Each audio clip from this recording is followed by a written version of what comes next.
Hello everyone, welcome back to my channel. If you are new here, I am Hamid from English AF, where you can learn English step by step, bit by bit, so that you do not feel overwhelmed and frustrated. Today we're going to learn 4 advanced verbs, and the first one is cater. To cater to someone or something, it means to provide what is needed or wanted by a specific people, group, or audience. To give you an example, let's say you're living in a big city and there is a hotel which is luxury, which is really expensive, and you cannot afford to go there.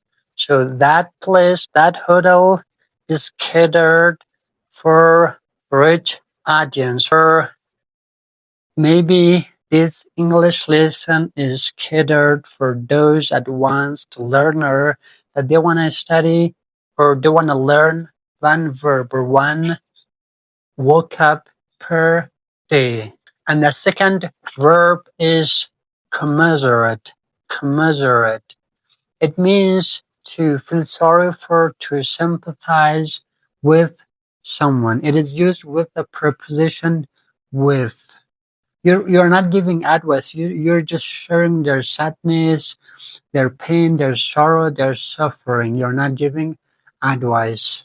To give you an example, let's say you have a friend, he studied well, but he failed the test. Then that time you need to sympathize with him. You need to commiserate with him. So you say that my friend failed the test and I commiserated with him. Or maybe your friend went out and then they've been mocked or they lost something, and then when they come back, so you need to share their pain, their sorrow. You need to commiserate with them for their loss, whatever they have lost. And the third one is chirp. Have you ever lived in a place, maybe in the village, maybe in the morning, there's a lot of bird making some noises, so you might, I do not know, you have asked a question, what should I call that noise that they're making? So if you do not know that, then that is chirp. The bird is chirping, especially in the village. If you're living in the village or maybe in the city, in the morning, there are a lot of birds making a noise, and that noise is called chirping. So the bird is chirping. It's used for people too when they're talking in a light, cheerful way.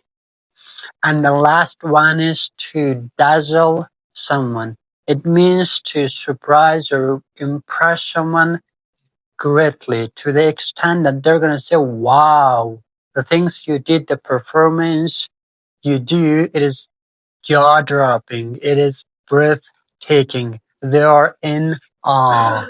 To give you an example, if you use this verb I'm teaching you today with other people, when you're talking with them, they're going to be dazzled by your English. They're going to be in awe. They're going to be dazzled how you're using these advanced verbs. Thank you for watching.